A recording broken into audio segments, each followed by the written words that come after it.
तो प्यारे बच्चों, अभी तक हम लोगों ने मनु भंडारी के जीवन में आए हुए उन परिवर्तनों को जाना और उनके जीवन में पड़ने वाले लोगों के प्रभाव के बारे में जाना, जिसमें उनके पिता के द्वारा टकराहट का उत्पन्न होना या उनके पिता के प्रति टकराहट का उत्पन्न होना और मनु भंडारी के जीवन में उनकी प्राध्यापिका शीला अग्रवाल का आना और उनके सीमित दायरे को एक विस्फारित दायरे तक पहुंचाना, इसके बारे में जाना।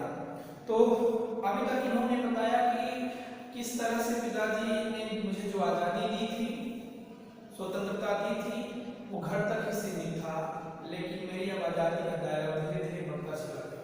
चूंकि मैं उस अवस्था में युवा होने की वजह से मेरे अंदर भी उन्माद था, नशा था, युवा होने के कारण एक उत्साह था, जोश था, उमंग था कि मैं भी देश के लिए कुछ कर सकूं, किसी प्रकार के योगदान भी दे सकूं। तो इसके लिए मैंने सड़क पर उतरकर हड़तालें की, घुसड़बाजी की, लड़कों के साथ भागदौड़ियां भी की और ये सारी गतिविधि मेरे पिताजी के विचारों के प्रतिकूल थी, कि विरोध भी थी और यही विरोध का सिलसिला मेरे विवाह से पूर्व से लेकर विवाह तक, जब तक मैं उनके साथ थी, चलता ही रहा। पिताजी द्वारा दिया गया यह हीन भावना की ग्रंथि आज लेखिका बनने के उपरांत भी मैं उस हीन भावना से अपने आप को मुक्त नहीं कर पाई। इसका जानकारी देते हुए लेखिका कहती हैं कि मुझे अपने किए हुए रचनाओं के ऊपर विश्वास नहीं होता कि मैंने रचनाएं किस प्रकार से। अभी तक की कहानी के बारे में लेखिका बताती हैं वो टकराहट की कुछ घटनाएं ऐसी थी जो मेरे पिताजी के उस विश्वास को और मेरे इस विश्वास को एक नई दिशा देती चली गई। जो पिता मेरे बारे में एक हीन भावना रखते थे कि मनु भंडारी किसी प्रकार की नहीं होगी, किसी लायक नहीं होगी, अब वो मनु भंडारी के जीवन में जो घटना घटी, उस घटना में से पहली घटना का जिक्र करते हुए लेखिका कहती है कि मेरे पिताजी की जो स्वभाव था, शुरू से ही स्वभाव था, विशेषता थी या कह सकते हैं गुण उनकी विचारधारा में विद्यमान थे, वो थी यश कामना। यानी जिस समाज में व्यक्ति रहता हो उस समाज में उसकी एक यश हो, प्रतिष्ठा हो, उसकी इच्छा रखने वाले पिता थे, जिसका अर्थ मैंने आपको यहाँ पर बताया है कि यश कामना अर्थात सम्मान प्राप्ति की इच्छा रखने वाला जो व्यक्ति होता है उसे कहते हैं यश कामना के इच्छित व्यक्ति। यश लिप्सा, यश और सम्मान मिलने के उपरांत जब व्यक्ति उसी में लिप्त रहना शुरू कर देता है, उसी को अपना सर्वस्व समझने लगता है, तो उसके लिए शब्द होता है यश लिप्सा। अगला है दुर्बलता, जो कि जानते हैं कमजोरी। वर्चस्व बने, समाज में आपका बोलबाला हो, आपका ऊंचा स्थान हो, तो उसके लिए शब्द यूज होता है, प्रयोग होता है वर्चस्व। अगला है कोप यानी गुस्सा, बर्पण अर्थात कहर बरपाना, अर्थात गुस्से को जब पिताजी भड़ास के रूप में निकालते थे तो उनका एक भौकाल वो बन जाता था, जिसके लिए बरपा शब्द होते। गुबार यानी गुस्से को भड़ास के रूप में निकाल देना ही गुबार कहलाता है। अवाक, जब कोई व्यक्ति आश्चर्यचकित होता है तो उसके मुख से किसी भी प्रकार का शब्द का ना निकल पाना ही अवाक कहलाता है, बिना कुछ बोले। तो ये तो शब्दार्थ थे। अब आगे लेखिका बताती हैं यश कामना पिताजी की पहले से ही चली आई आदत थी, और बल्कि ये कहूं कि यश में ही डूबे रहना पिताजी की सबसे बड़ी कमजोरी थी और उसके जीवन की अधूरी था।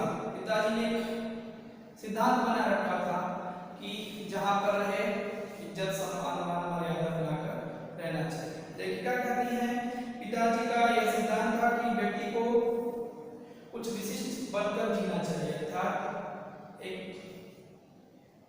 विशेषता के साथ मनुष्य को अपने जीवन में रहना चाहिए, जिससे सामने वाला आपका सम्मान करे। ये सिद्धांत पिताजी की मान्यताओं में था, अवधारणाओं में था। कुछ ऐसे काम करने चाहिए कि समाज में उसका नाम हो, सम्मान हो, प्रतिष्ठा हो, वर्चस्व हो। इसके चलते ही मैं 2 बार या यूं कहूं कि 2-1 बार उनके कोप से बच गई थी। अर्थात पिताजी का मानना था जो व्यक्ति समाज में रहता है वो किसी सम्मान के साथ रहे और इसी के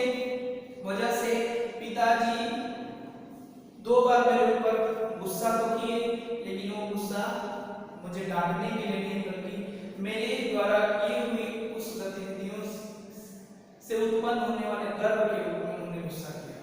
और वो भी गुस्सा चूंकि उनके सिद्धांत में था कि सम्मान के साथ रहना। और मैंने मेरे जीवन में दो घटनाएं ऐसी हुई जो पिताजी को सबसे पहले क्रोधित करता है, किंतु बाद में वही क्रोध गर्व में बदल जाता है। उसकी घटना का जिक्र करते हुए लेखिका बताती है कि एक बार कॉलेज से प्रिंसिपल का पत्र आया।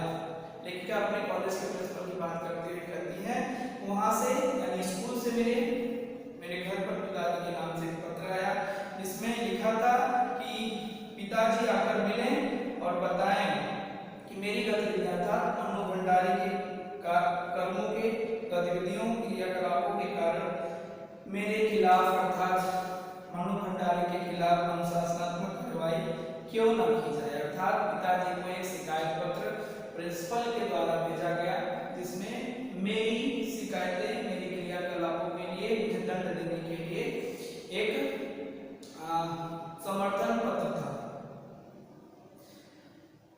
लेखिका बताती है पत्र पढ़ते ही पिताजी आग बबूला। आग बबूला एक मुहावरा है, क्रोध से भर जाना। पत्र पढ़ते ही लेखिका के प्रति गुस्सा पिताजी का उत्पन्न हो गया। और चूंकि गुस्से उत्पन्न होने का कारण भी था, चूंकि सुशीला जो कि इनकी बड़ी बहन थी पिताजी की चहेती थी और ये कमजोर मरियम होने की वजह से हमेशा इन भावना से कुंठा से ग्रसित हुआ करती थी। इसलिए पिताजी सदैव इनको अपने केंद्र बिंदु से हटाए रहते थे। इसलिए उनको गुस्सा आया कि मनु भंडारी का शिकायत आने की वजह से उनको समाज में स्कूल में विद्यालय में कुछ न कुछ सुनना पड़ेगा, जो उनके यश कामना की जो इच्छा थी उस पर एक दाग होगा, धब्बा होगा। आग बबूला हुआ पिताजी। और उन्होंने उस गुस्से में क्या कहा, यह लड़की मुझे कहीं मुंह दिखाने लायक नहीं रहेगी, पता नहीं क्या क्या सुनना पड़ेगा वहां जाकर अर्थात स्कूल जाकर। 4 बच्चे पहले नहीं पढ़े, 4 बच्चे अर्थात जैसा कि लेखिका ने पहले बता दिया था 5 भाई बहनों में, तो ये सबसे छोटी थी। इसलिए यहाँ पर पिताजी का गुस्सा इनके प्रति जब निकला तो उन्होंने 5 बेटी बेटाओं का जिक्र करते हुए कहा कि पहले भी 4 बच्चे पढ़े, किंतु किसी ने ये भी नहीं दिखाया था किसी के द्वारा शिकायत पत्र आने की गलती नहीं हुई। लेकिन मनु भंडारी की स्कूल से शिकायत पत्र आया है और ये कहीं न कहीं शर्म की बात है। लेखिका बताती है गुस्से से भुनाते हुए वे उस स्कूल में गए और लौटकर क्या कहा, गुस्सा बरपा होगा, निकला होगा, इसका अनुमान पहले से ही था। लेखिका ने ये कहा कि पिताजी स्कूल गए तो थे शिकायत पत्र आने के बाद, लेकिन वो गुस्साते हुए गए थे और गुस्सा कर आएंगे और मेरे ऊपर किस तरह से क्रोधित होंगे इसका ज्ञान मुझे पूर्ण रूप से पहले ही था। इसलिए मैं पड़ोस के एक मित्र के यहाँ जाकर बैठ गई थी और माँ को कह दिया कि पिताजी जब लौटकर बहुत गुस्सा निकाल लें तब मुझे बुलाना। लेखिका जब माँ ने आकर कहा, लेकिन माँ ने आकर कहा कि वे तो खुश हैं, चल तो विश्वास नहीं हुआ। लेखिका को पहली बार आश्चर्य की भावना उत्पन्न हुई कि पहली बार पिताजी गुस्से से घर आए हों और गुस्सा ना किया। जब माँ के द्वारा लेखिका को पता चलता है कि पिताजी गुस्सा नहीं है तो लेखिका बताती है मैं आश्चर्यचकित हो गई। अर्थात मेरे जीवन में प्रथम घटना थी जब पिताजी मेरे ऊपर गुस्सा नहीं कर रहे थे। लेखिका ने बताती गई तो सही लेकिन डरते डरते, और वहां जाने के उपरांत पिताजी ने मुझे देखकर क्या कहा इसका अनुमान मुझे पहले ही नहीं था। क्या कहा उन्होंने, सारे कॉलेज की लड़कियों पर इतना रोब है तेरा, सारा कॉलेज तुम 3 लड़कियों की सारी चल रहा है।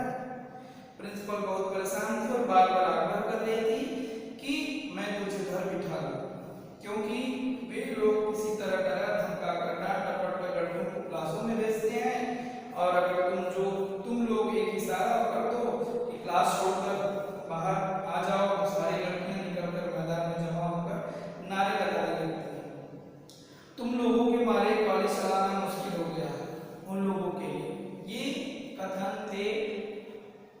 पिता के मन्नू भंडारी के सामने। लेखिका कहती हैं कि कहाँ तो जाते समय पिताजी मुंह दिखाने से घबरा रहे थे और कहाँ बड़े गर्व से आकर कहकर आए कि यह तो पूरे देश की पुकार है, इस पर कोई कैसे रोक लगा सकता है। बेहद गदगद स्वर में पिताजी की बात सुनाते रहे। मैं अवाक होकर उसे सुनती रही बिना कुछ कहे। मुझे न अपनी आंखों पर विश्वास हो रहा था पर यह हकीकत था। लेखिका बताती हैं कि पहली बार मेरे जीवन में एक ऐसी घटना घटी जिसमें मुझे एक अभिप्रेरणा मिली और मैं पिताजी के गुस्से का कोई भाजन नहीं बन पाई, क्योंकि पहली बार मैंने ऐसी गतिविधि की थी जिससे पिताजी का गर्व और बढ़ जाए, सम्मान पर प्रतिष्ठा बढ़ जाए। और ये पिताजी का गुस्सा कर जाना कहीं न कहीं उनका और मेरे विचारों की टकराहट को स्पष्ट रूप से झलकाता है, बताता है।